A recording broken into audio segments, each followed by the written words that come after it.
मलिक रियाज की वापसी तो नहीं हो सकी, तो सोचा आप लोगों के साथ करंट सिचुएशन जो है वो बैठा हूँ कराची की शेयर कर ली जाए, क्योंकि ये इतना फ्रेश एनवायरनमेंट, ये इतनी फ्रेश एयर, ये आईफल टावर, सामने स्पोर्ट्स सिटी स्टेडियम बन रहा है, ये 350 गज के दुबई की तर्ज पे, मतलब एक किसी भी शख्स को पाकिस्तान से बाहर जो फॉरेनर है उसको लेकर आओ तो उसकी आंखें खुली रह जाए कि यार ये पाकिस्तान का हिस्सा है, क्या ये कराची का हिस्सा है जिसको हम गंदा शहर कहते हैं, उसके अंदर ये सब कुछ बना हुआ है। तो उसके बावजूद इसकी वैल्यू नहीं बढ़ पाती, उसके बावजूद यहाँ पर हमेशा मायूसी का आलम रहता है कि यार मलिक रियाज आ रहा है, जा रहा है, 15 जुलाई को आने वाला था। इस जगह को एक सियासी जगह बना दिया है। एक तरफ जब हम देखते हैं नया नाज़िमाबाद, जहां पर एक वक्त में प्लॉट 125 गज का मेरे ख्याल से 30-35-22 लाख रुपए का मिलता था नॉन डेवलप, आज वो भी करोड़ को ऊपर क्रॉस कर चुका है। 150 गज का विला आज जहां पर आप लोगों को 4.5 करोड़ भी नहीं, 480 490 में मिल रहा है। वही बैठा हूँ कराची में इस स्पोर्ट सिटी विला जिसको हम दुबई कहते हैं, मेरी नजर से वो आपको जो है आज भी नजर आएगा 180 190 2 करोड़ की रेंज में। पैराडाइज विला 500 गज का आज भी आप लोगों को कितने में मिलेगा? 4.5-5 करोड़ में, जहां 150 गज का विला मिल रहा है। ये इतनी ब्यूटी, इतना सब कुछ मेंटेन करने के बावजूद हम आज तक मलिक रियाज के एक तरीके से लिंक हो चुके हैं। लेकिन हम इवेंचुअली जानते हैं कि भाई ये मामलात आज नहीं तो कल तय होने ही होने, क्योंकि हम आज तक यही नहीं फैसला कर सके कि ये जो 17,000-20,000 एकड़ के ऊपर बैरिया ने ये पूरा शहर बना दिया, गवर्नमेंट कहती है कि भाई आपने गलत रेटों पे परचेज कर लिया। मुझे नहीं समझ में आया कि वो पहाड़ जो आज भी मुझे नजर आ रहा है गवर्नमेंट उस पर क्यों नहीं कुछ काम कर रही, क्योंकि अगर उनकी नजर में इसकी बहुत ज्यादा वैल्यू थी तो ये वैल्यू उधर क्यों नहीं क्रिएट कर पा रहे। मतलब जो एक इन्वेस्टर पाकिस्तान के अंदर मौजूद है, हम उसको भी पाकिस्तान से बाहर भगा चुके एक तरीके से, बस यहाँ पर जो मेंटेनेंस हो रही है वही हो रही है। तो हम यहाँ पर एज ए रेजिडेंट बहुत खुश है। हम यहाँ पर एज ए रेजिडेंट जो फैसिलिटीज हमें कराची शहर में नहीं मिल सकती, हम कम पैसों में रहते हुए हम यहाँ पर मेंटेनेंस की मद में इंजॉय कर रहे हैं। मामलात इश्यूज हर जगह होते हैं, अमेरिका जाओ, लंदन जाओ, दुनिया के किसी कोने में ऐसा नहीं है कि आपको 100% सारी चीजें ओके मिलेंगी। इश्यूज हैं, लेकिन हम उस इश्यूज से आगे बढ़ते हैं। बिजली महंगी है, सोलर लगा लेते हैं। आजकल सिक्योरिटी के कंसर्न कहीं कहीं मौजूद है,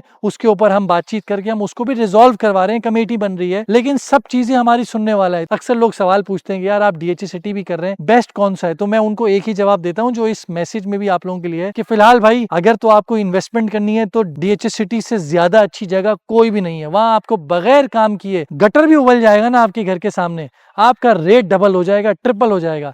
लेकिन अगर आपको अच्छी जिंदगी गुजारनी है, अगर आपको एक अच्छा लाइफस्टाइल चाहिए, ये बच्चे जो यहाँ पर एंजॉय कर रहे हैं बगैर डर के, मैं यहाँ इस पार्क में एंजॉय कर रहा हूँ बगैर किसी डर के कि कोई मोबाइल आएगा चोरी कर जाएगा, वो सामने ग्रीनरी मेंटेन करने के लिए बंदा खड़ा हुआ है। अगर आप अच्छी जिंदगी गुजारना चाहते हैं, जीना चाहते हैं, तो बैरिया टाउन से अच्छी जगह कोई भी मौजूद नहीं है।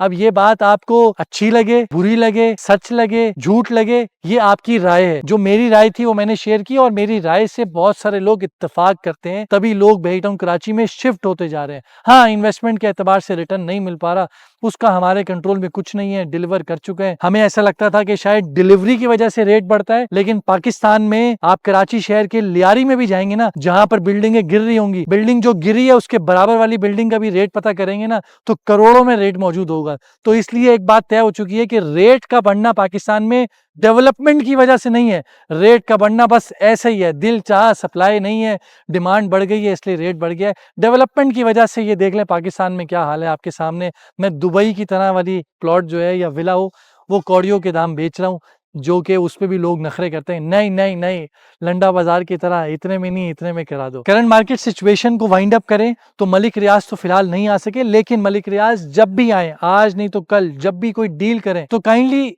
बस एक वन फॉर ऑल इस लैंड के इश्यूज को, प्रॉब्लम को रिजॉल्व करें, ताकि कल को कोई और सीट पर आए, चाहे वो अदालत की सीट हो, चाहे वो फौज के इदारे की सीट हो, नैब की सीट हो, या कोई भी मामला हो, खत्म करें ताकि हम लोग भी यहाँ पर प्रॉफिट को अर्न कर सके। हम जिंदगी बहुत अच्छी गुजार रहे हैं, बेस्ट है, लेकिन प्रॉफिट कमाना हमारा भी हक है, बाकियों ने जो इन्वेस्टमेंट की हुई है उनको भी मिले, ताकि लोग यहाँ पर फिर भागते भागते आए और उनको जगह ना मिल सके। अपना बहुत बहुत ख्याल रखें, नीचे दिए हुए चैनल को सब्सक्राइब करें। खुदा हाफिज।